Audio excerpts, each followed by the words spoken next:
Yes. Good evening, dear students. Good evening, sir. Good evening, sir. Yes, okay. നമുക്ക് class ആരംഭിക്കാം. നിങ്ങൾ എന്തോ ഇവിടെ മ്യൂട്ട് ചെയ്തു. ഓക്കെ, അപ്പൊ നമുക്ക് ഇന്നത്തെ ക്ലാസ്സിലും സാധാരണ പോലെ as usual I am going to give you some synonyms. പിന്നെ വേറൊരു രീതിയിലാണ് നിങ്ങൾക്ക് സിനണിംസ് തരുന്നത്. ഒരു വേർഡ് നിങ്ങളോട് പറയും, അതിന് 4 ഓപ്ഷൻ തരും. അപ്പോ ആ വേർഡിന് സമാനമായിട്ടുള്ള അർത്ഥത്തിൽ ഉപയോഗിക്കുന്ന വാക്ക്, അതായത് ആ വേർഡിന്റെ സിനണിം ആ 4 ഓപ്ഷനിൽ ഏതാണെന്ന് നിങ്ങൾ പറയണം. അതില് ആദ്യത്തെ വേർഡാണ് ഇൻഡിക്റ്റ്, INDICT.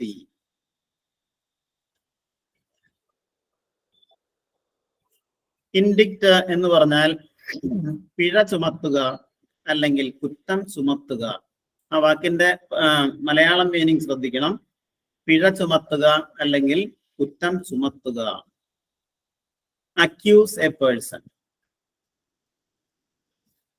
അപ്പൊ ഇൻഡിക്റ്റ് എന്ന വാക്കിന്റെ സമാനമായ പദം ഈ 4 ഓപ്ഷനിൽ ഏതാണെന്ന് നിങ്ങൾ പറയാൻ ശ്രമിക്കുക. അപ്പൊ ഈ വാക്കുകളുടെ മീനിങ് അറിഞ്ഞിരിക്കണം. ഇൻഡിക്റ്റ് എന്ന് പറഞ്ഞാൽ എന്താ? പിഴ ചുമത്തുക അല്ലെങ്കിൽ കുറ്റം ചുമത്തുക.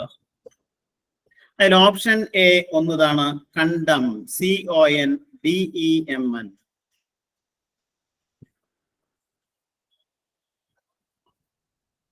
കണ്ടം എന്ന് പറഞ്ഞാൽ കുറ്റം ആരോപിക്കലാണ്, കുറ്റം ചുമത്തലല്ല.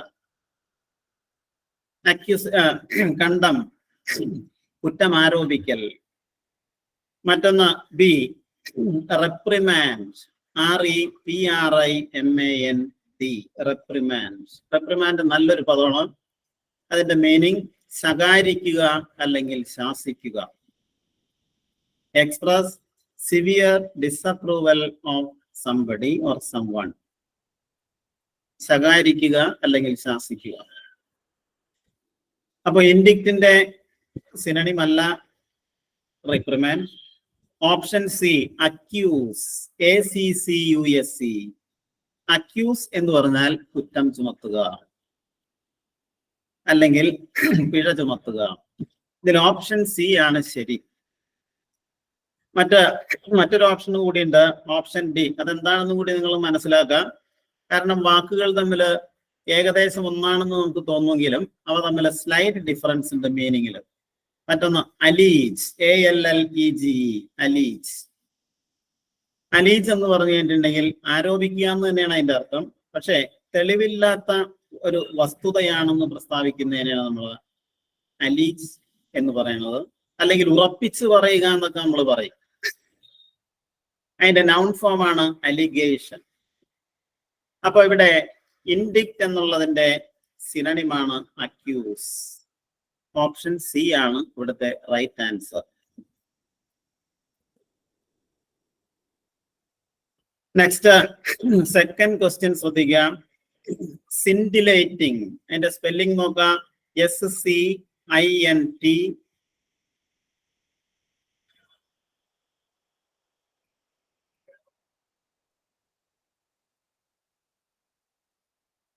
SCINTILLATING.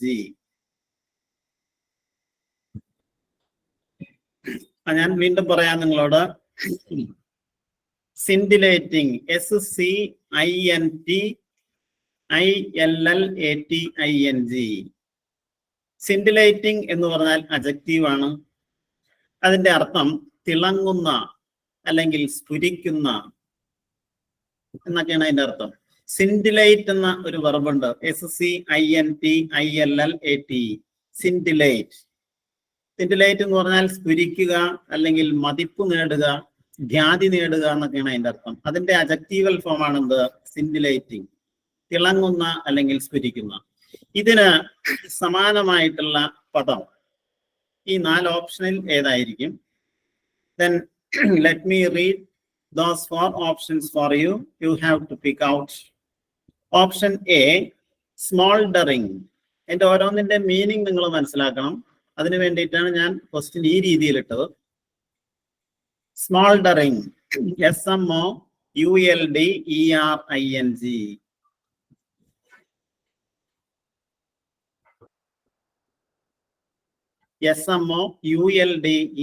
SMOULDERING. സ്മോൾഡറിങ് എന്ന് പറഞ്ഞാൽ, സ്മോൾഡർ എന്ന് പറഞ്ഞാൽ നീറി കത്തുന്ന, അല്ലെങ്കിൽ എരിഞ്ഞുകൊണ്ടിരിക്കുന്ന, തീയില്ലാതെ ഇങ്ങനെ എരിഞ്ഞുകൊണ്ടിരിക്കുന്ന ഒരു അവസ്ഥ ഉണ്ടല്ലോ, അതിനെയാണ് സ്മോൾഡറിങ് എന്ന് പറയുന്നത്. അപ്പോ സിൻഡിലൈറ്റിംഗ് എന്നുള്ളതിന്റെ സിനണിം സ്മോൾഡറിങ് എന്ന് നമുക്ക് ഉപയോഗിക്കാൻ കഴിയില്ല. മറ്റൊന്ന് ഓപ്ഷൻ ബി, ഇതാണ് നിങ്ങൾക്ക് പരിചിതമായിട്ടുള്ളൊരു വേർഡായിരിക്കാം, ഗ്ലിറ്ററിങ്.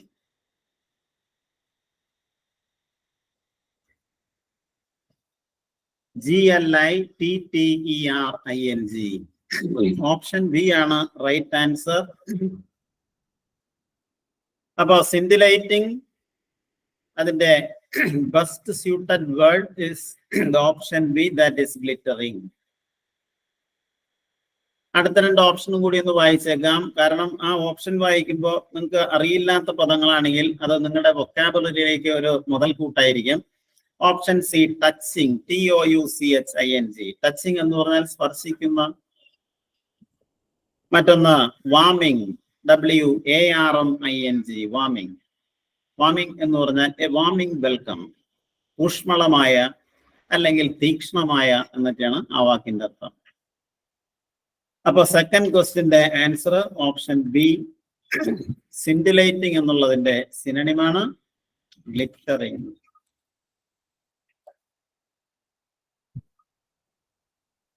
നെക്സ്റ്റ് വൺ നല്ലൊരു വേർഡാണ്, റിഫാക്ടറി. ആ സ്പെല്ലിംഗ് ശ്രദ്ധിക്കുക, REFECTORY.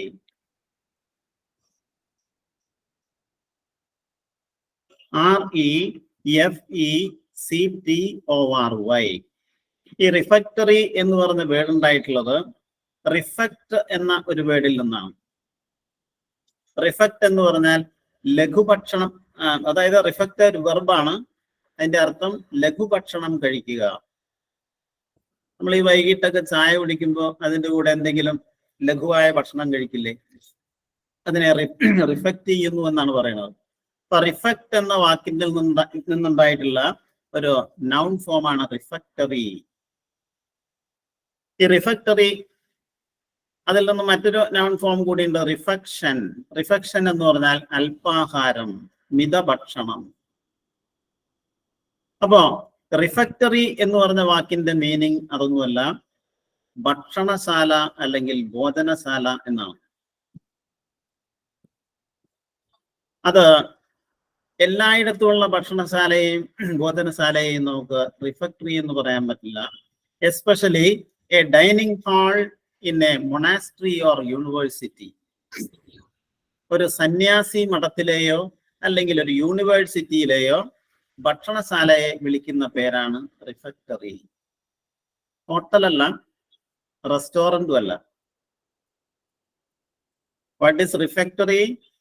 Refectory is a dining hall, especially in a monastery or a university. നിങ്ങൾ യൂണിവേഴ്സിറ്റി വിദ്യാഭ്യാസമൊക്കെ നേടിയിട്ടുള്ള ആൾക്കാരാണ്, അതുകൊണ്ട് നിങ്ങൾക്ക് അറിയാൻ പറ്റും. അപ്പോ മൊണാസ്ട്രി അല്ലെങ്കിൽ സന്യാസി മഠം, അവിടെയുള്ള ആ ഡൈനിങ് ഹാളിനെയാണ് നമ്മൾ റിഫാക്ടറി എന്ന് പറയുന്നത്. അപ്പൊ റിഫാക്ടറിയുടെ സിനണിം ഇതിൽ ഏതായിരിക്കും? ഒന്ന് ഓപ്ഷൻ എ, റെസ്റ്റോറന്റ് എന്ന് തന്നിട്ടുണ്ട്.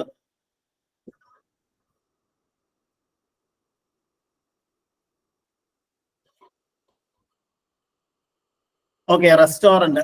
ഞാൻ ഓപ്ഷൻ പറഞ്ഞതിന് ശേഷം നിങ്ങളോട് മറുപടി പറയാം. റെസ്റ്റോറന്റ്. റെസ്റ്റോറന്റ് എന്നുള്ളതിന് രണ്ട് ഉച്ചാരണം ഉണ്ട്, നിങ്ങൾ കേട്ടുകയാണ്. ഒന്ന് റെസ്റ്റോറാങ്, അത് ബ്രിട്ടീഷ് പ്രൊനൗൺസിയേഷൻ ആണ്. മറ്റൊന്ന് റെസ്റ്റോറന്റ്, അത് അമേരിക്കൻ പ്രൊനൗൺസിയേഷൻ ആണ്. അപ്പൊ റെസ്റ്റോറന്റ് നമ്മൾ ഇന്ത്യക്കാരായതുകൊണ്ട് നമുക്ക് സാധാരണ രീതിയിൽ ഉച്ചരിക്കാം. Option B, parlour, PARLOUR. അപ്പൊ റെസ്റ്റോറന്റ് എന്ന് പറഞ്ഞാൽ നമ്മുടെ ഇവിടെ കാണുന്ന അല്പം അലങ്കൃതമായിട്ടുള്ള ഭക്ഷ്യശാലകളെ മുഴുവൻ നമുക്ക് റെസ്റ്റോറന്റ് എന്ന് വിളിക്കാം. അപ്പൊ റിഫക്ടറിയുടെ സിനണിം റെസ്റ്റോറന്റ് അല്ല. മറ്റൊന്ന് option B parlour, PARLOUR. Parlour, what is parlour? Parlour is also a place, but in connection with the food. നമ്മൾ ഭക്ഷണമായിട്ട് പറയുകയാണെങ്കിൽ പാർലർ എന്ന് പറഞ്ഞു കഴിഞ്ഞിട്ടുണ്ടെങ്കിൽ വൈൻ അങ്ങനെയുള്ള സാധനങ്ങൾ വിൽക്കുന്ന ആ ശാലയാണ് പാർലർ എന്ന് പറയുന്നത്. അതെ, ഓപ്ഷൻ സി. അപ്പൊ അത് റിഫക്ടറിയുടെ സിനണിം അല്ല പാർലർ. മറ്റൊന്ന് ലിവിംഗ് റൂം. ലിവിംഗ് റൂം എന്ന് പറഞ്ഞാൽ നമ്മുടെ കിടപ്പുമുറി, അതുമല്ല. ഓപ്ഷൻ ഡി ഇവിടെ തന്നിട്ടുള്ള ഡൈനിങ് റൂം. ഓപ്ഷൻ ഡി ആണ് ഇവിടുത്തെ റൈറ്റ് ആൻസർ. അപ്പൊ റിഫക്ടറി എന്താണെന്ന് നിങ്ങൾ മനസ്സിലാക്കുക. അപ്പൊ നിങ്ങൾ നേരത്തെ പറഞ്ഞില്ലേ ഹോട്ടൽ. ഹോട്ടൽ എന്ന് പറഞ്ഞാൽ എന്താ? നമ്മൾക്ക് എല്ലാവർക്കും അറിയാവുന്നതാണ്, നമ്മുടെ നാട്ടിൽ ഹോട്ടൽ ഉണ്ട്. അതുപോലെ കുറച്ചുകൂടി അലങ്കൃതമായിട്ടുള്ള ഹോട്ടലുകളെയാണ് നമ്മൾ റെസ്റ്റോറന്റ് എന്ന് പറയുന്നത്. മോട്ടൽ എന്ന് പറഞ്ഞൊരു സംഭവം ഉണ്ട്, MOTAL, മോട്ടൽ. അതെന്താ? അതാണ് യഥാർത്ഥത്തിൽ പണ്ട് ഇപ്പൊ നമ്മൾ പറഞ്ഞു വരുന്ന തട്ടുകട എന്ന ഒരു സാധനമാണ് ഈ മോട്ടൽ. ഓക്കെ, ദെൻ അപ്പൊ ഫോർത്ത് വേർഡ് അടുത്തതായിട്ട് പറയണത് അഡ്വേഴ്സിറ്റി. മോട്ടർ അല്ല, MOTAL.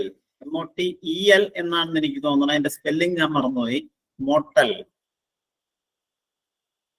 എന്റെ ഓർമ്മയിൽ നിന്ന് എടുത്ത് പറഞ്ഞതാണത്.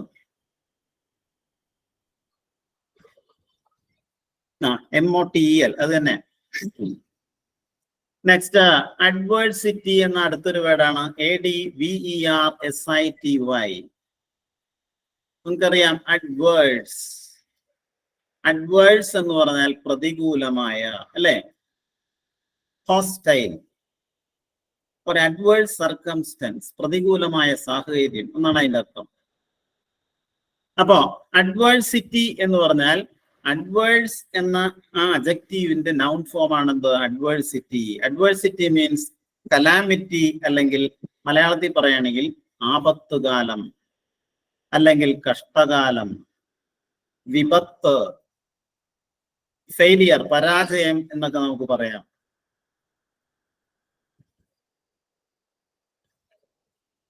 അപ്പോ അഡ്വേഴ്സിറ്റി എന്നുള്ളതിന്റെ അതിന് സമാനമായി നമുക്ക് ഉപയോഗിക്കാവുന്ന ഈ 4 ഓപ്ഷനിൽ ഏതാണെന്ന് പറയണം. ഒന്ന് ഫെയിലിയർ എന്ന് തന്നിട്ടുണ്ട്. അഡ്വേഴ്സിറ്റി എന്ന് പറഞ്ഞാൽ ശരിക്കും പറഞ്ഞാൽ ഹോസ്റ്റൈൽ സർക്കംസ്റ്റൻസ്, ആപത്തുകാലം എന്നാണ് അതിന്റെ അർത്ഥം. ഇവിടെ ഒന്ന് ഓപ്ഷൻ എ ഫെയിലിയർ, മറ്റൊന്ന് ഹെൽപ്ലെസ്നെസ്. തോൽവി എന്ന് നമുക്ക് അതിന് പറയാൻ പറ്റില്ല, അത് ഫെയിലിയർ എന്ന് പറയാം. ഫെയിലിയർ ആണ് തോൽവി. ഇവിടെ തന്നിട്ടുള്ള ഓപ്ഷൻ നോക്കിയിട്ട് വേണം നിങ്ങൾ അതിന് ആൻസർ പറയേണ്ടത്. ഓപ്ഷൻ എ ഫെയിലിയർ ആണോ? അല്ല, ഹെൽപ്ലെസ്നെസ്. ഹെൽപ്ലെസ്നെസ്. ഹെൽപ്പിന്റെ കൂടെ 2 സഫിക്സ് ആണ് ചേർത്തിട്ടുള്ളത്. ഹെൽപ്ലെസ്നെസ്. ഹെൽപ്ലെസ്നെസ് മീൻസ് നിസ്സഹായത, അല്ലേ? അതെ, നിസ്സഹായമായ അവസ്ഥ.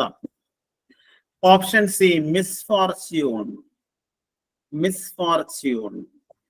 മിസ്ഫോർച്യൂൺ എന്ന് പറഞ്ഞാൽ ഭാഗ്യമില്ലാത്ത അവസ്ഥ, അല്ലെങ്കിൽ കഷ്ടകാലം. അപ്പൊ അഡ്വേഴ്സിറ്റി എന്നുള്ളതിന്റെ സിനണിം അല്ലെങ്കിൽ അഡ്വേഴ്സിറ്റിയുമായി ഏറ്റവും അടുത്ത അർത്ഥം ലഭിക്കുന്ന വേർഡ് ഓപ്ഷൻ സി ആണ്. ഇനി ഓപ്ഷൻ ഡി ഇവിടെ തന്നിട്ടുണ്ട്. ആ ഓപ്ഷൻ ഡിയും കൂടി എന്താണെന്ന് നിങ്ങളൊന്ന് മനസ്സിലാക്കാം. Crisis, CRISIS. ക്രൈസിസ് എന്ന് പറഞ്ഞാൽ എന്താ? പ്രതിസന്ധി, ഫൈനാൻഷ്യൽ ക്രൈസിസ്, സാമ്പത്തിക പ്രതിസന്ധി. ഇമോഷണൽ ക്രൈസിസ്, വൈകാരിക പ്രതിസന്ധി, അല്ലേ? CRISIS. ശ്രദ്ധിക്കുക നിങ്ങൾ, CRISIS. അപ്പോ ക്രൈസിസ് എന്നുള്ളത് ഞാനിപ്പോ നിങ്ങളോട് അഡീഷണൽ ആയിട്ട് പറയാനാണ്. ക്രൈസിസ് എന്നുള്ളതിന്റെ പ്ലൂരൽ എന്തായിരിക്കും? ബഹുവചനം CRISES, ക്രൈസിസ്. നേരത്തെ നിങ്ങളോട് പറഞ്ഞിട്ടുള്ളതാണെന്ന് എനിക്ക് തോന്നണം. എങ്കിലും നിങ്ങൾ ഓർമ്മിക്കുന്നുണ്ടോ എന്നറിയാൻ വേണ്ടി ചോദിച്ചെന്ന് മാത്രമേ ഉള്ളൂ.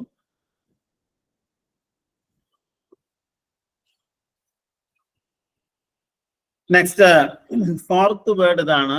ചിലപ്പോൾ നിങ്ങൾക്ക് ഒരിക്കൽ അത് ഒരു പരിചയം കാണുമെന്ന് എനിക്ക് തോന്നുന്നില്ല. ഡൈഫൈ. അതിന് 2 സ്പെല്ലിംഗ് ഉണ്ട്. ഡൈഫൈ ഡിക്ഷണറിയിൽ 2 സ്പെല്ലിംഗ് കാണുന്നുണ്ട്. ഒന്ന് ഓപ്ഷൻ ആയിട്ടാണ് കൊടുത്തിട്ടുള്ളത്. ഒന്ന് DEIFY, DEIFY,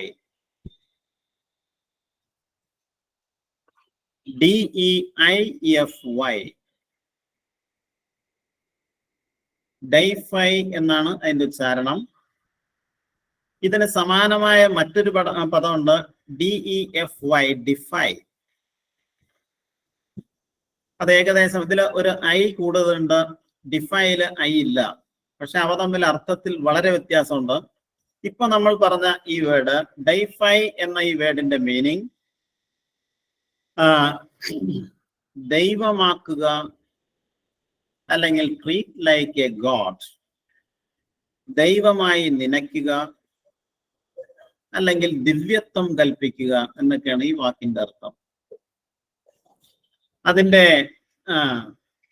അതിന്റെ 2 സ്പെല്ലിംഗ് നിങ്ങളോട് ഞാൻ പറഞ്ഞില്ല. ഒന്ന് ഒരു സ്പെല്ലിംഗ് ഇതാണ്.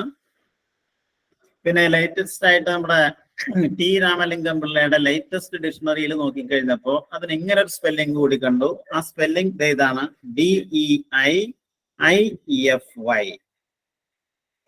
പക്ഷെ ആധികാരികമായിട്ടുള്ള സ്പെല്ലിംഗ് ആദ്യത്തേതാണ്.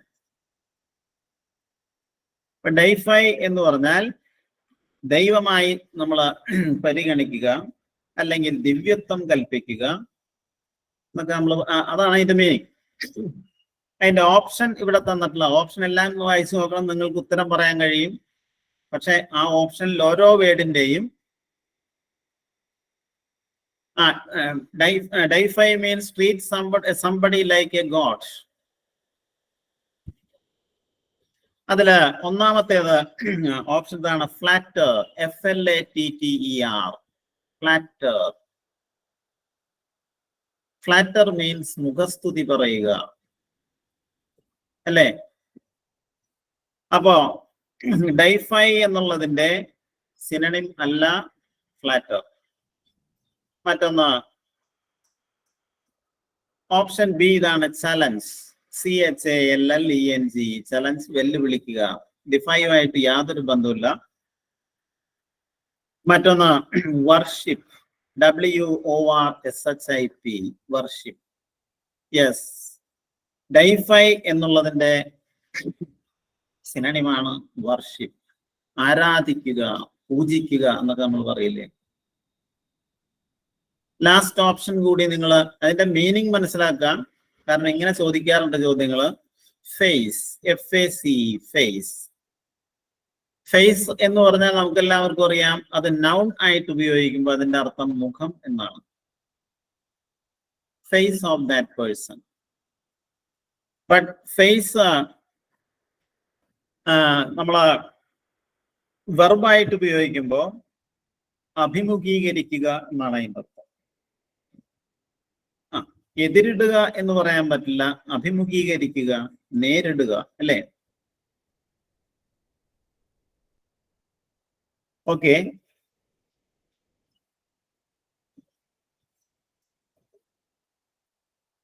അപ്പോ സിനണിംസ് എന്ന് പറയുന്ന സംഭവം അതായത് ആണ്. പിന്നെ ഇനി ആന്റണിംസ് കൂടി നിങ്ങൾക്ക് തരാൻ പറ്റുന്ന അടുത്തതിലേക്ക് കിടക്കാൻ. അത് സാധാരണ delight. Sarath VS, delight means ആനന്ദം. അതിന് അത് നൗൺ ആയിട്ട് ഉപയോഗിക്കുമ്പോൾ ആനന്ദം, അല്ലെങ്കിൽ സന്തോഷം, ആഹ്ലാദം എന്നൊക്കെ നമുക്ക് പറയാം. പിന്നെ അത് വെർബായിട്ട് ഉപയോഗിക്കുമ്പോൾ ആഹ്ലാദിക്കുക, സന്തോഷിക്കുക. നെക്സ്റ്റ് ആന്റണിംസ് കൂടി തരാം.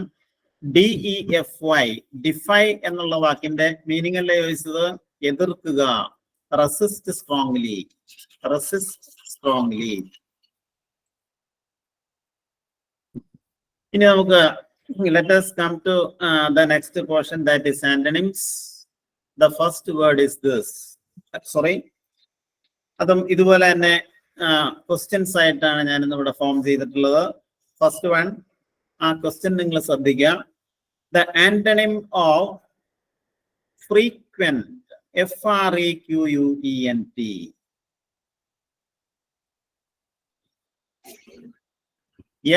frequent.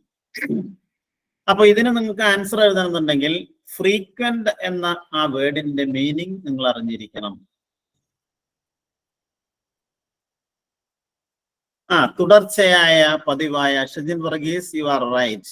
അടിക്കടി, അടിക്കടിയായ, ഹാപ്പനിങ് റിപ്പീറ്റഡലി. അപ്പൊ ഫ്രീക്വന്റ് എന്ന് പറഞ്ഞു കഴിഞ്ഞിട്ടുണ്ടെങ്കിൽ ഹീസ് എ ഫ്രീക്വന്റ് വിസിറ്റർ എന്ന് പറഞ്ഞാൽ അയാൾ പതിവായിട്ട് നമ്മുടെ വീട്ടിൽ സന്ദർശിക്കുന്ന ഒരാളാണ്. അപ്പൊ ഫ്രീക്വന്റ് എന്ന് പറഞ്ഞാൽ പതിവായ, അടിക്കടിയായ. ഫ്രീക്വന്റിന്റെ ആന്റണിം ഏതാണെന്നാണ് ചോദിക്കുന്നത്. 4 ഓപ്ഷൻ ഇവിടെ ഞാൻ വായിക്കാം. ഒന്ന്, റയർ. നിങ്ങൾക്കറിയാം റയർ എന്ന് പറഞ്ഞാൽ വിരളമായ. മറ്റൊന്ന് ഓഫൺ, പലപ്പോഴുമുള്ള. മറ്റൊന്ന് മാക്സിമം, ഏറ്റവും മാക്സിമത്തിലുള്ള. നോർമൽ, സാധാരണമായ. ഇതില് ഫ്രീക്വന്റിന്റെ ഓപ്പോസിറ്റ് ആണ് option A, that is rare.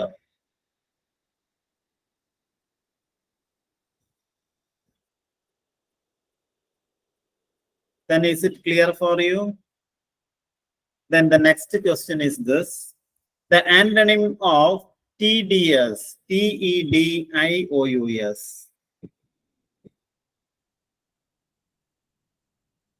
tedious. അപ്പൊ tedious എന്ന വാക്കിന്റെ മീനിങ് നിങ്ങൾ മനസ്സിലാക്കണം. അതെ, മടുപ്പുളവാക്കുന്ന അല്ലെങ്കിൽ വിരസമായ. ടയർസം, TIRESOME, ടയർസം. ഏറ്റവും കൂടുതലായിട്ട് നിങ്ങൾ മനസ്സിലാക്കേണ്ടത് നിങ്ങളുടെ വൊക്കാബുലറി ഉണ്ടാക്കിയെടുക്കലാണ്. വൊക്കാബുലറി ഉണ്ടെങ്കിൽ നമുക്ക് ഇംഗ്ലീഷിൽ എന്ത് കാര്യങ്ങൾ വേണമെങ്കിലും ഒരു പരിധി വരെ ചെയ്യാൻ കഴിയും. അപ്പൊ TDS മീൻസ് മടുപ്പുളവാക്കുന്ന. A tedious exercise, a tedious program, a tedious person.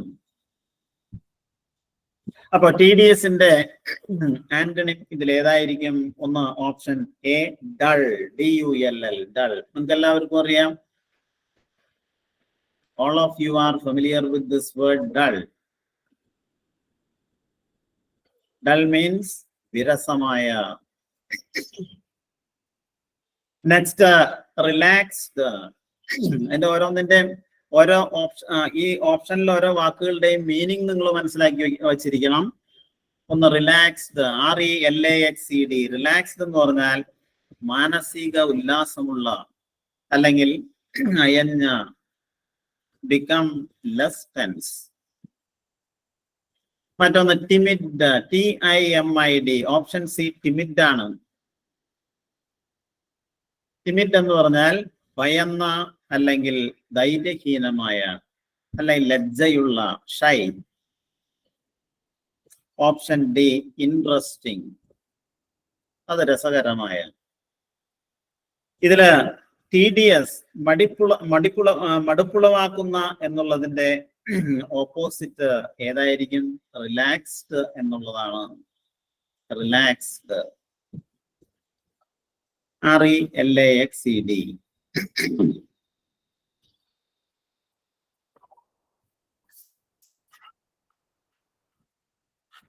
Okay, next.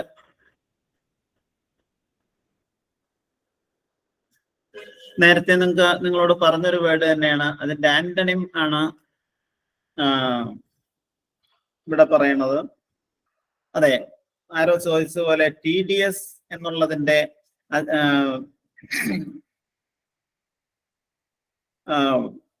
Antonym അല്ലെ ഇൻട്രസ്റ്റിംഗ് എന്ന് ചോദിച്ചു. പക്ഷെ ഇൻട്രസ്റ്റിംഗ് എന്നുള്ളത് ഇവിടെ വെർബൽ നൗൺ ആയിട്ട് ഉപയോഗിച്ചുകൊണ്ടാണ് ഓപ്ഷൻ ബി അതിന് ആൻസർ ആയിട്ട് കൊടുത്തത്. ഓപ്ഷൻ ബി റിലാക്സ്ഡ് എന്ന് പറഞ്ഞത് അജക്റ്റീവ് ആണ്. TDSഉം സെയിം അജക്റ്റീവ് ആണ്. അതുകൊണ്ടാണ് TDS ആണ് വ്യക്തമായ ആൻസർ എന്ന് പറഞ്ഞത്. പിന്നെ ING ചേർത്ത വാക്കുകൾ നമുക്ക്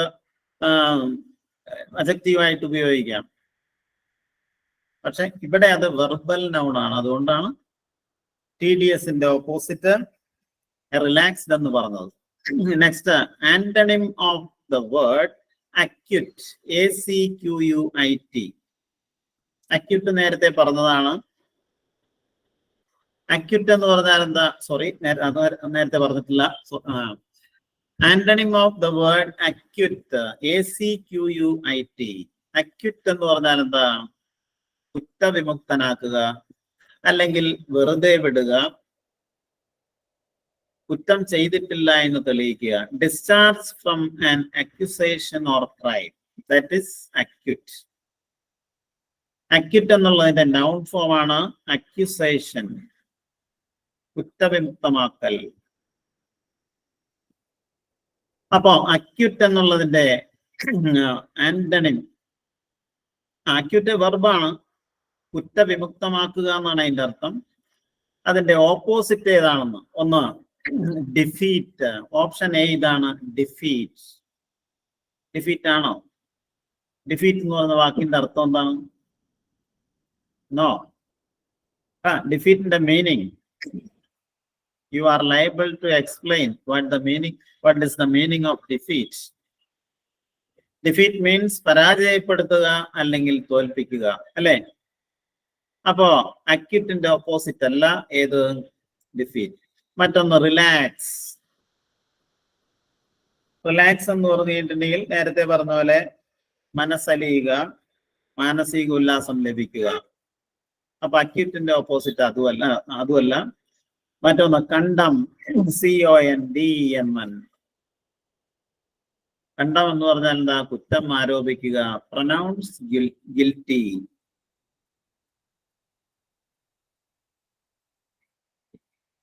പിന്നെ ഇതുമായി ബന്ധമില്ലാത്തതാണ് ഓപ്ഷൻ ഡി.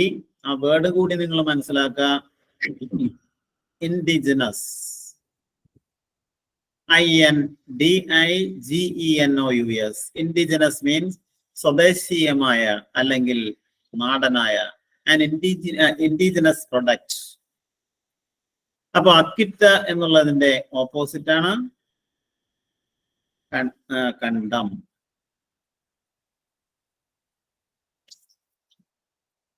നമുക്ക് തന്ന ഓപ്ഷനിൽ നിന്ന് മാത്രമേ നമുക്ക് ആൻസർ എഴുതാൻ പറ്റുള്ളൂ. ഇനി ഫോർത്ത് ക്വസ്റ്റ്യൻ ഇതാണ്.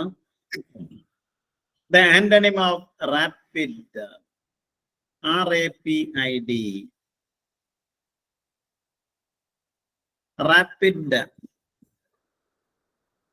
റാപ്പിഡിന്റെ ഓപ്പോസിറ്റ് ഏതാണെന്നാണ് ചോദ്യം. ഒന്ന് ക്ലിയർ, മറ്റൊന്ന് ക്ലിയർ എന്ന് പറഞ്ഞാൽ, റാപ്പിഡ് എന്ന് പറഞ്ഞാൽ പെട്ടെന്നുള്ള. റാപ്പിഡ് അഡ്ജക്റ്റീവ് ആണ്. അതിവേഗം എന്നൊന്നും നമ്മൾ പറയരുത്, വേഗമുള്ള, അതിവേഗത്തിലുള്ള. റാപ്പിഡിന്റെ ഓപ്പോസിറ്റ് ഒന്ന്, ഓപ്ഷൻ എ ക്ലിയർ, വ്യക്തമായ. അതല്ല, യെസ്, സ്ലോ. ഓപ്ഷൻ ഡി ആണ് റൈറ്റ് ആൻസർ. പിന്നെ ഫ്ലെക്സിബിൾ എന്ന വേർഡും നമുക്ക് അതിന് ആന്റണിമായിട്ട് ഉപയോഗിക്കാറുണ്ട്. ഇപ്പൊ റാപ്പിഡ് എന്ന് പറയുന്നത് വേഗമുള്ള, ദ്രുതഗതിയിലുള്ള, or happening within A short span of time എന്നൊക്കെ നമുക്ക് അതിന് മീനിങ് പറയാം. അപ്പൊ റാപ്പിഡിന്റെ ഓപ്പോസിറ്റ് ആണ് സ്ലോ ഓർ ഫ്ലെക്സിബിൾ.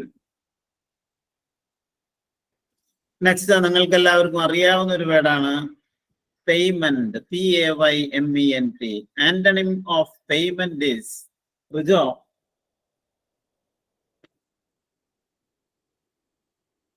റിജോ?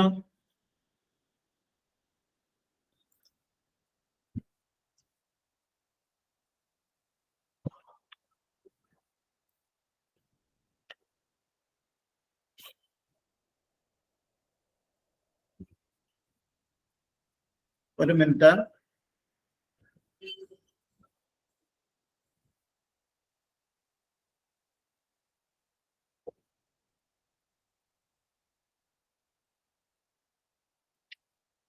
ഒരു മിനിറ്റ് കേട്ടോ.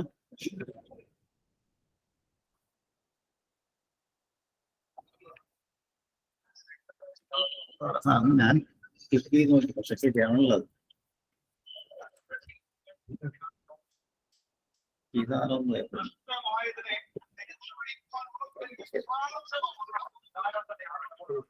ഓക്കെ. അതെങ്ങനെ സംഭവിക്കണതാണ്? അല്ല, അപ്പൊ അതെന്ത് ചെയ്താൽ മതി? പറഞ്ഞത് അവിടെ ഇരിക്കണോണ്ട് കുഴപ്പമില്ല, സംസാരിക്കാമല്ലോ, കുഴപ്പമില്ല. ഓക്കെ ദെൻ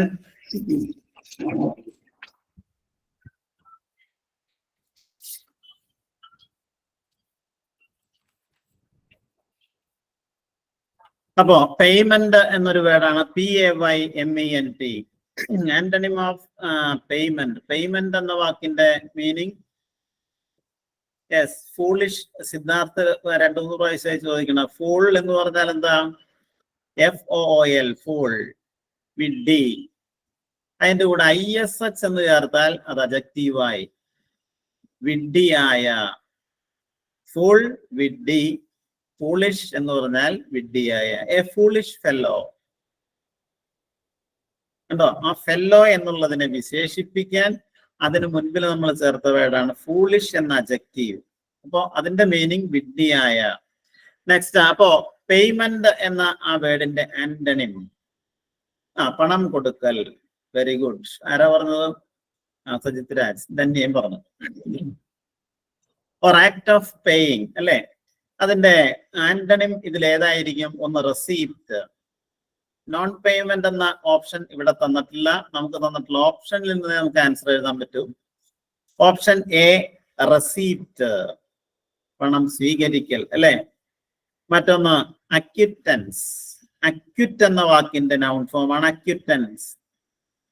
അക്വിറ്റൻസ് എന്ന് പറഞ്ഞാൽ കടം വീട്ടൽ, അല്ലെങ്കിൽ കമേഴ്സ്യൽ ലാംഗ്വേജിൽ നമ്മൾ പറയുകയാണെങ്കിൽ ഋണമോചനം. മറ്റൊന്ന് penal interest, PENAL. Penal interest എന്ന് പറഞ്ഞാൽ നമ്മൾ മലയാളത്തിൽ പറയുകയാണെങ്കിൽ പിഴപ്പലിശ എന്ന് പറയില്ലേ?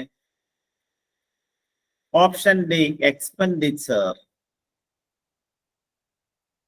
അപ്പോ പേയ്മെന്റ് എന്നുള്ളതിന്റെ ഓപ്പോസിറ്റ് ഏതായിരിക്കും? റെസീപ്റ്റ്. ഓപ്ഷൻ എ ആണ് റൈറ്റ് ആൻസർ. Option A.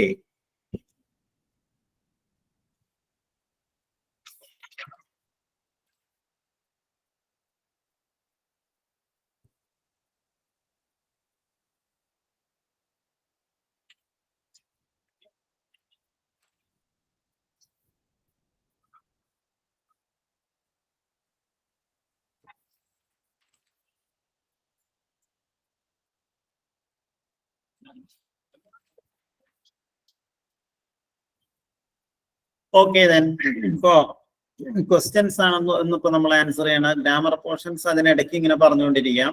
അതാണ് കുറച്ചുകൂടി നല്ലത്. നമ്മുടെ ആർട്ടിക്കിൾസിൽ നിന്ന് കുറച്ച് ചോദ്യങ്ങൾ സാധാരണയായിട്ട് ചോദിക്കാറുണ്ട്. അതിൽ ഓരോ ക്ലാസ്സിലും നമുക്ക് ഇങ്ങനെ 5 ക്വസ്റ്റ്യൻസ് നിന്നും തരാണെങ്കിൽ കൂടുതൽ എക്സർസൈസ് നിങ്ങൾക്ക് ചെയ്യാൻ പറ്റും. അതിൽ ഫസ്റ്റ് വൺ ഇതാണ്. ആ ക്വസ്റ്റ്യൻ ശ്രദ്ധിക്കുക. ഡാഷ് വാട്ടർ, ഒരു ഡാഷ് തന്നിട്ടുണ്ട്. Dash water in the well is unfit for drinking. Dash water in the well is unfit for drinking.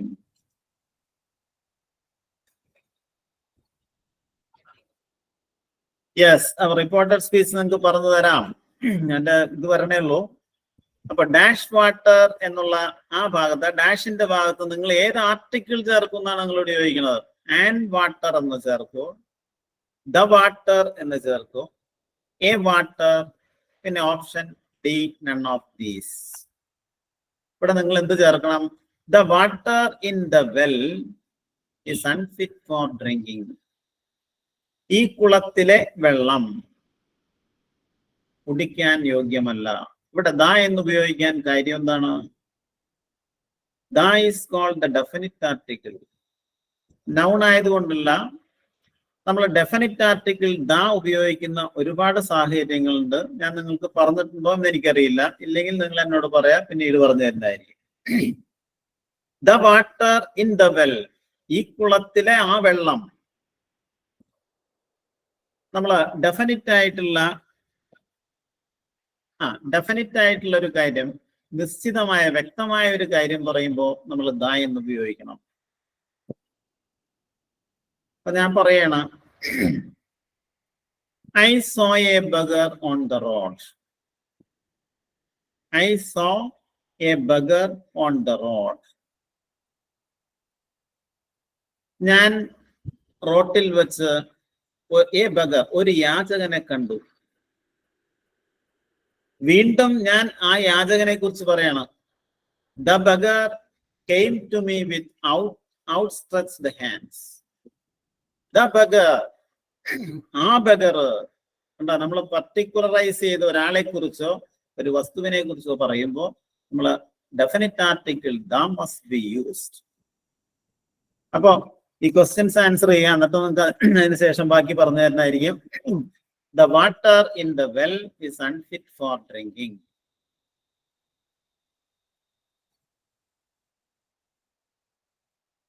Next option, രണ്ടാമത്തെ ക്വസ്റ്റ്യൻ ഇതാണ്. ഡാഷ് രാജധാനി. രാജധാനി എന്ന് പറഞ്ഞ ഒരു എക്സ്പ്രസ് ആണ്, ട്രെയിൻ. ഡാഷ് രാജധാനി. നിങ്ങളൊരു കാര്യം മനസ്സിലാക്കുക, പ്രശസ്തമായിട്ടുള്ള ട്രെയിനുകളുടെയോ അങ്ങനെയുള്ള കൺവെയൻസിന്റെയോ പേരിന് മുന്നിൽ ദ എന്ന് ഉപയോഗിച്ചോളണം. അപ്പോ the Rajdhani is one of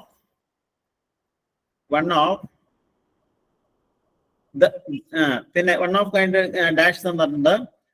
one of grandest trains in India. Grandest എന്ന ഒരു സൂപ്പർലേറ്റീവ് അജക്റ്റീവ് ആണ് അവിടെ തന്നിട്ടുള്ളത്. അതിനു മുമ്പിൽ ദ എന്ന് ഉപയോഗിച്ചോളണം. അപ്പോ സൂപ്പർലേറ്റീവ് ഡിഗ്രിക്ക് മുമ്പ് ദ എന്ന് ഉപയോഗിച്ചോളണം.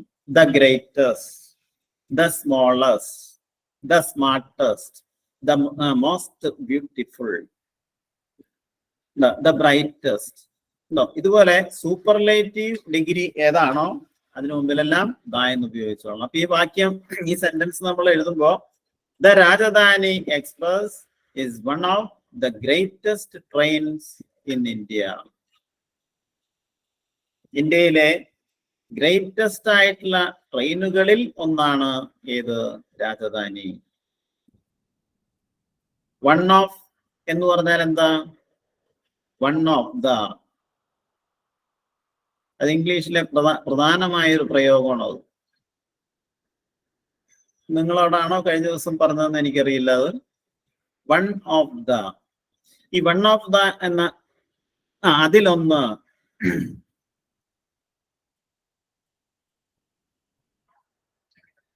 അപ്പൊ ഈ വൺ ഓഫ് ദ എന്ന് പറഞ്ഞത് ഇംഗ്ലീഷിൽ ഉപയോഗിക്കുമ്പോ ഒരു അതിന്റെ പുറകിലുള്ള വ്യാകരണ നിയമം നിങ്ങൾ ശ്രദ്ധിക്കുക. വൺ ഓഫ് ദ എന്നതിന് ശേഷം ഉപയോഗിക്കുന്ന നൗൺ പ്ലൂറൽ ആയിരിക്കണം. അതിനെ തുടർന്ന് വരുന്ന വെർബ് സിംഗുലർ ആയിരിക്കണം. അതിന് ഉദാഹരണം പറയാം. One of my friends is sitting here. എന്താ? Plural noun plus singular verb. അത് ഓർത്തിരിക്കാൻ വേണ്ടി പറഞ്ഞാണ്. നിങ്ങളോട് പറഞ്ഞിട്ടുണ്ടോ എനിക്കറിയില്ല. കഴിഞ്ഞ ദിവസം ആർക്കോ പറഞ്ഞു കൊടുത്തിട്ടുണ്ട്. നെക്സ്റ്റ് ഓപ്ഷൻ സി, ക്വസ്റ്റ്യൻ 3 ഇതാണ്.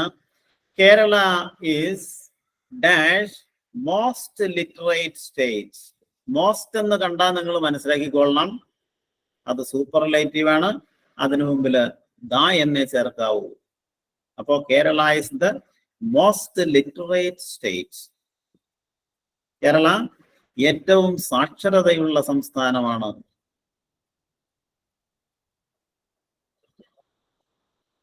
Fourth question, he felt, ക്വസ്റ്റ്യൻ ശ്രദ്ധിക്കട്ടെ നിങ്ങള്.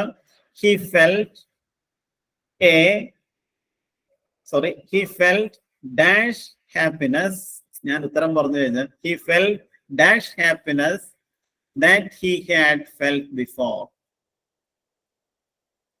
അവന് മുൻപൊരിക്കലും തോന്നാത്ത ഒരു സന്തോഷം അവന് തോന്നിയെന്ന്. അവിടെ നമ്മൾ ഹി ഫെൽറ്റ് എ ഹാപ്പിനെസ്, അവന് ഒരു സന്തോഷം, ഏതോ അങ്ങനെയുള്ള ഒരു സന്തോഷം തോന്നി. That he had felt before. He had felt before. മുമ്പ് ഒരിക്കലും തോന്നാത്ത ഒരു സന്തോഷം. ആ ഒരു എന്നർത്ഥത്തിലാണ് അവിടെ ഉപയോഗിക്കുന്നത്.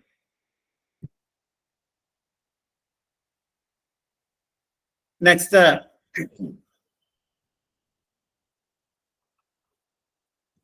yesterday dash European called at my office. Yesterday a European. അപ്പൊ നമ്മളെല്ലാവരും പഠിച്ചിട്ടുണ്ട് വവ്വൽസ് കൊണ്ട് ആരംഭിക്കുന്ന വാക്കുകൾക്ക് മുന്നിൽ ആൻ എന്ന് ചേർക്കണമെന്ന്. ഇവിടെ ഈ വവ്വലാണെങ്കിലും അതിന്റെ ഉച്ചാരണം കോൺസണന്റ് ആണ്.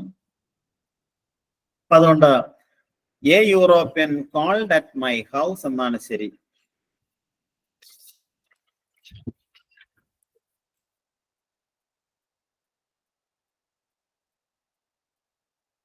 നോക്കാം.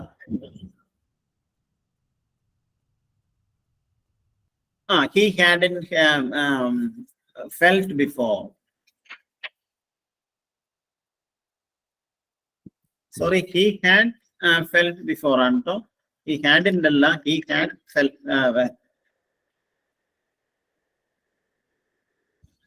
He felt a happiness that he had felt before.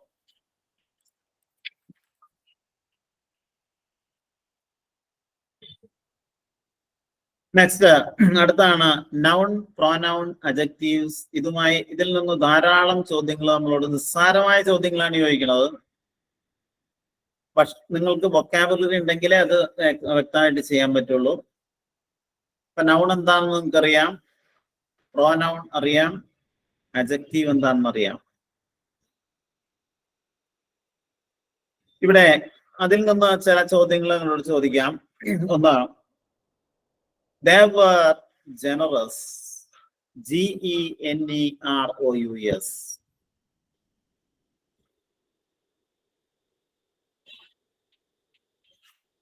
They were generous to everyone. അവര് എല്ലാവരോടും ജനറസ് ആയിരുന്നു. ഇവിടെ ചോദ്യം, ജനറസ് ഈസ് ഡാഷ്. ഈ ജനറസ് എന്ന വാക്ക് വെർബാണോ, അഡ്ജക്റ്റീവ് ആണോ, നൗൺ ആണോ, ആഡ്വർബ് ആണോ? Shijin Varghese, you are wrong. Generous എന്ന് പറഞ്ഞാൽ അഡ്ജക്റ്റീവ് ആണ്. ജനറസിന്റെ അഡ്ജക്റ്റീവ് ആണത്, നാമവിശേഷണമാണത്. ജനറസ് എന്ന് പറഞ്ഞാൽ ഔദാര്യശീലമുള്ള. അതിന്റെ നൗൺ ഫോം എന്താണെന്ന് നിങ്ങൾക്ക് പറയാമോ? ജനറസ് എന്നുള്ളതിന്റെ നൗൺ ഫോം ഔദാര്യശീലം എന്ന ജനറോസിറ്റി. റൈറ്റ്. ഓക്കെ, അപ്പോ ജനറസ് എന്ന വേർഡ് അഡ്ജക്റ്റീവ് ആണ്. അതുപോലുള്ള ചോദ്യങ്ങൾ ചോദിക്കാറുണ്ട്. മറ്റൊന്ന്, she goes slowly. She goes slowly. ഇവിടെ the word slowly denotes. Slowly എന്ന വേർഡ് എന്താണ്? വെർബ് ആണോ, പ്രോനൗൺ ആണോ, അഡ്ജക്റ്റീവ് ആണോ, ആഡ്വർബ് ആണോ? ആഡ്വർബ്. ആഡ്വർബ് എന്താണെന്ന് പറയുമ്പോൾ നമ്മൾ മിക്കവാറും LY-യിൽ അവസാനിക്കുന്ന വാക്കുകളെല്ലാം ആഡ്വർബ് ആയിരിക്കും. എന്നാൽ എല്ലാ LY-യിൽ അവസാനിക്കുന്ന എല്ലാ വേർഡ്സും ആഡ്വർബ്സ് അല്ല. അതിന്റെ ഉദാഹരണം അടുത്തായിട്ട് നിങ്ങളോട് പറയുന്നത് നോക്കാം. അടുത്ത സെന്റൻസ് നോക്കാം. എന്റെ സെന്റൻസ് ഒരു സെന്റൻസ് തരെയാണ്, he is not friendly. Sentence ഇതാണ്, ഹി ഈസ് നോട്ട് ഫ്രണ്ട്ലി. ഇതില് ഈ വാക്യത്തില് in this sentence friendly is dash. Friendly എന്ന വേർഡ് ആഡ്വർബ് ആണോ, അഡ്ജക്റ്റീവ് ആണോ, നൗൺ ആണോ വെർബാണോ? ഇവിടെ ഫ്രണ്ട്ലി എന്ന് പറയുന്നത് അജക്റ്റീവ് ആണ്. ഫ്രണ്ട്ലി സൗഹാർദ്ദമുള്ള എന്നാണ് അതിന്റെ അർത്ഥം. Friendly person.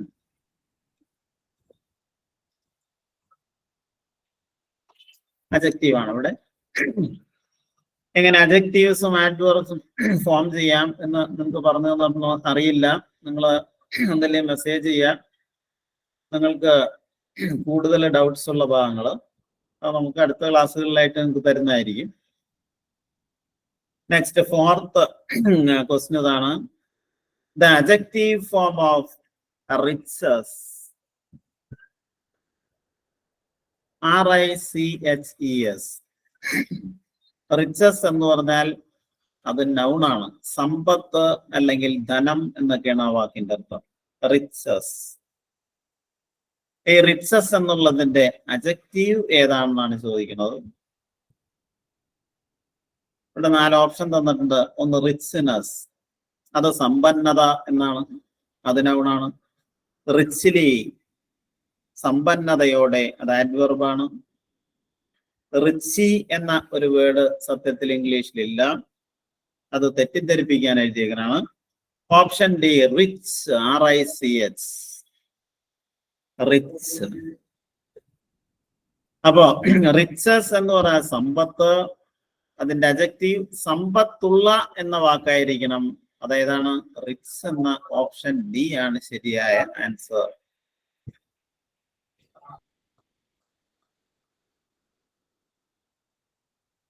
നെക്സ്റ്റ് ഒരു സെന്റൻസ് നിങ്ങളോട് പറയേണ്ടത്. എന്നിട്ട് ചോദ്യം ഇതാണ്: complete the following sentence using appropriate form of the pronoun. ഒരു സെന്റൻസ് തരും, അതിൽ താഴെ 4 ഓപ്ഷൻ തരും, അതിൽ 4 പ്രോനൗൺസ് ആണ് തരുന്നത്. അതിൽ നിന്ന് ഉചിതമായ പ്രോനൗൺ എടുത്തെഴുതാൻ എന്ന് പറയുന്നത്. ആ വാക്യം ഞാൻ വായിക്കാം. സെന്റൻസ് ഇതാണ്: we are eagerly expecting for. We are eagerly expecting for. ഞങ്ങൾ അതീവ ആകാംക്ഷയോടെ കാത്തിരിക്കുകയാണ്. For they. ഫോർ ദേ എന്ന് പറയോ, ഫോർ ദം എന്ന് പറയോ, for these, for that? For them. ഞങ്ങള് അവർക്ക് വേണ്ടി. അപ്പൊ ദം എന്നുള്ള പ്രോനൗണാണ് അവിടെ ശരിയായിട്ടുള്ള ആൻസർ.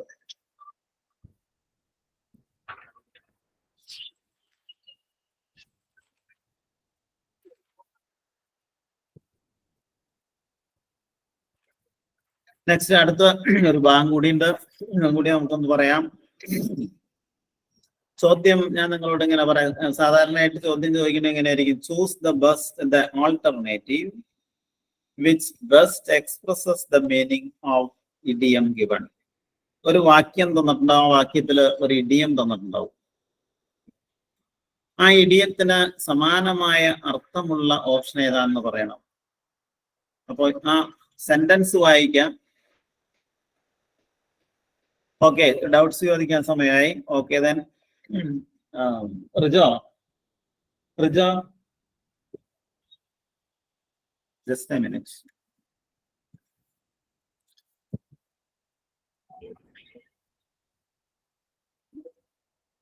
ഡൗട്ട്സ് ചോദിക്കാൻ സമയമായി. തീർച്ചയായും ഇത് വാതലടക്കുണ്ടാവും.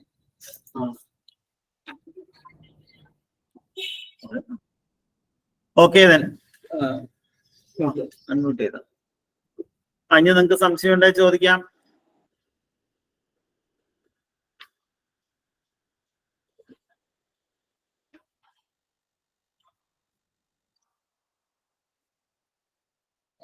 സാർ, ഈ പേയ്മെന്റിന്റെ ആന്റണിംസ് എങ്ങനെയാ റെസിപ്റ്റ് വന്നേ? പേയ്മെന്റ് എന്ന് പറഞ്ഞാൽ എന്താ? ഒരാൾക്ക് കാശ് കൊടുക്കുക. കൊടുക്കലല്ലേ. റെസിപ്റ്റ് എന്തായിരിക്കും? കാശ് വാങ്ങലല്ലേ, സ്വീകരിക്കലല്ലേ. Okay sir, okay sir. അപ്പൊ നമ്മളിപ്പോ പണ്ട് ബാങ്കിലൊക്കെ ചെല്ലുമ്പോഴേ അവിടെ ഇപ്പൊ ഇതെല്ലാം കാണാറില്ല, ടെല്ലർ എന്ന് പറഞ്ഞ് എഴുതി വെച്ചേക്കുന്നതാണ്. TELLER അല്ലേ? അപ്പൊ ടെല്ലർ എന്ന് പറഞ്ഞാൽ എന്താ? Who is a teller in a bank, or what function he is performing in a bank?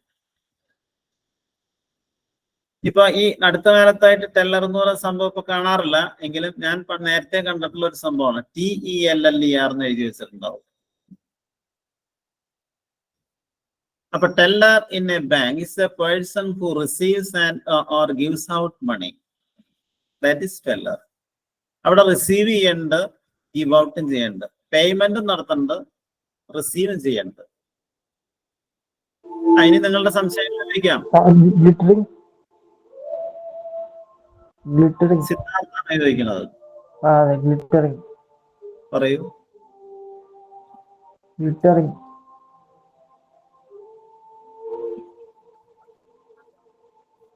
അത് ക്ലിയർ ആവണില്ല.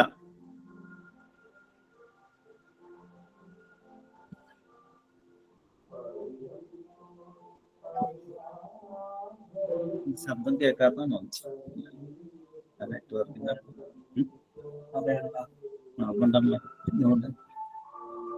മലയാളം.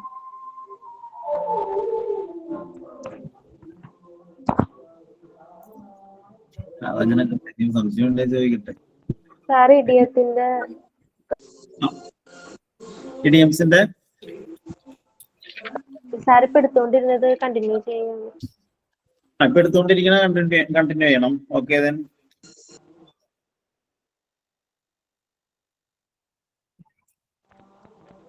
നോക്കാം. ഒരു ക്വസ്റ്റ്യൻ ഇതാണ്. How long will the people, idioms and phrases ഉണ്ടിട്ടതില് how long will the people put up with the increasing economic hardship? ഒരു ചോദ്യമാണോ? How long will the people put up, idiom മാത്രമല്ല അതില് ഫ്രേസ് കൂടി ഉൾപ്പെടുത്തിയിട്ടുണ്ട്. ഇവിടെ എത്ര നാള് ജനങ്ങൾ പുട്ടപ്പ് ചെയ്യും വിത്ത് ദ ഇൻക്രീസിങ് എക്കണോമിക് ഹാർഡ്ഷിപ്പ്? ഇപ്പോൾ ഉള്ള വർദ്ധിച്ചു വരുന്ന സാമ്പത്തിക പ്രതിസന്ധിയെ എത്ര നാൾ ജനങ്ങൾ പുട്ടപ്പ് ചെയ്യും? അപ്പൊ പുട്ടപ്പ് എന്ന വാക്കിന്റെ ആ ഫ്രേസിന്റെ മീനിങ് ഈ 4 ഓപ്ഷനിൽ ഏതാണെന്ന് നിങ്ങൾ പറയണം. ഒന്ന് വെൽക്കം, മറ്റൊന്ന് take easily, remain satisfied with, tolerate. Tolerate സഹിക്കുക. ഓവർകം എന്ന ഒരു വേർഡ് ഇവിടെ തന്നിട്ടില്ല. നമുക്ക് തന്നിട്ടുള്ള ഓപ്ഷനിൽ നിന്നാണ് നിങ്ങൾ തിരഞ്ഞെടുക്കേണ്ടത്. എന്ത്? Selection should be made from the option you are given or selection given in the question. Next അടുത്തത് നോക്കിയാൽ നിങ്ങൾ, അടുത്ത നല്ലൊരു പ്രയോഗമാണ്. Don't trust a man, don't trust a man who blows his own trumpet. TRUMPT, trumpet. Blows his own trumpet എന്ന അതിന് സമാനമായിട്ടുള്ള, അതുമായി വളരെ അടുത്ത ബന്ധമുള്ള വേർഡ് ഇതിൽ ഏതാണെന്ന്, അല്ലെങ്കിൽ ഓപ്ഷൻ എ ആണോ നോക്കാം. അപ്പൊ നിങ്ങൾ മനസ്സിലാക്കേണ്ട, a person who blows his own trumpet എന്ന് പറഞ്ഞാൽ ആത്മപ്രശംസ നടത്തുന്നയാൾ. One who praises himself. അപ്പൊ ഇവിടെ ഈ ബ്ലോസ് ഹിസ് ഓൺ ട്രംപറ്റ് എന്നുള്ളതിന് ശരിയായ ഓപ്ഷൻ ഫ്ലാറ്റേഴ്സ് എന്നായിരിക്കുമോ? ഫ്ലാറ്റർ എന്ന് പറഞ്ഞാൽ എന്താ? ഫ്ലാറ്റർ, മുഖസ്തുതി പറയുക. മറ്റൊന്ന് പ്രൈസ് അതേഴ്സ്, മറ്റുള്ളവരെ പുകഴ്ത്തുക. മറ്റൊന്ന് അഡ്മോണിഷസ് അതേഴ്സ്, അഡ്മോണിഷ് എന്ന് പറഞ്ഞാൽ മറ്റുള്ളവരെ താക്കീത് ചെയ്യുക. ഓപ്ഷൻ ഡി, പ്രൈസസ് ഹിംസെൽഫ്, ആത്മപ്രശംസ നടത്തുക. അപ്പോ to blow one's own trumpet means praise oneself. അതിന്റെ ആൻസർ ഓപ്ഷൻ ഡി ആണ്. സമയം നെക്സ്റ്റ് അടുത്തും കൂടി വേഗം പറയാം. The time is running out. അടുത്ത ചോദ്യമാണ്, സമയം പോയിക്കൊണ്ടിരിക്കുന്നു. You must look sharp. Look sharp എന്ന എക്സ്പ്രഷന്റെ മീനിങ് make haste എന്നാണ്. HAST, തിടുക്കത്തിലാവുക അല്ലെങ്കിൽ വേഗത്തിൽ ചെയ്യുക. Look sharp, SHARP. Look sharp എന്ന് പറഞ്ഞാൽ എന്താ? Make haste. എന്റെ ഓപ്ഷൻ ഞാൻ വായിക്കണില്ല, ഈ 5 ക്വസ്റ്റിനും കൂടി പറഞ്ഞു തീർക്കാൻ വേണ്ടിയിട്ടാണ്. നെക്സ്റ്റ് അടുത്ത് നോക്കാം. He visits the doctor off and on. Off and on അതൊരു പ്രയോഗമാണ്, ഒരു ഇഡിയമാറ്റിക് എക്സ്പ്രഷൻ ആണ്. ഓഫ് ആൻഡ് ഓൺ എന്ന് പറഞ്ഞാൽ ഒക്കേഷണലി, ഇടയ്ക്കിടെ. He visits the doctor off and on എന്ന് പറഞ്ഞാൽ അയാൾ ഡോക്ടറെ ഇടയ്ക്കിടെ കാണാറുണ്ട്. Then last one is this. He is an interesting speaker. അയാൾ വളരെ ഇൻട്രസ്റ്റിംഗ് ആയിട്ടുള്ള ഒരു പ്രഭാഷകനാണ്. But he tends to go off at a tangent. To go off at a tangent. TANGENT. To go off at a tangent എന്ന് പറഞ്ഞാൽ change the subject suddenly. സംസാരിക്കുന്ന വിഷയം പെട്ടെന്ന് മാറ്റുക എന്ന അർത്ഥത്തിൽ ഉപയോഗിക്കുന്ന ഒരു ഇഡിയമാറ്റിക് എക്സ്പ്രഷൻ ആണ് to go off at a tangent. അപ്പോ ഇതിന്റെ സംശയങ്ങൾ നിങ്ങൾക്ക് അടുത്ത ക്ലാസ്സിൽ ചോദിക്കാം. And it is high time for us to wind up our today's class. Then good night to all of you. Thank you, sir. Thank you. Thank you, sir. Thank you, sir. Thank you, sir. Thank you. Thank you, sir. Thank you, sir. Good night, sir. Good night, sir. Thank you, sir. Thank you so much. Thank you, sir. Thank you, sir. You, sir.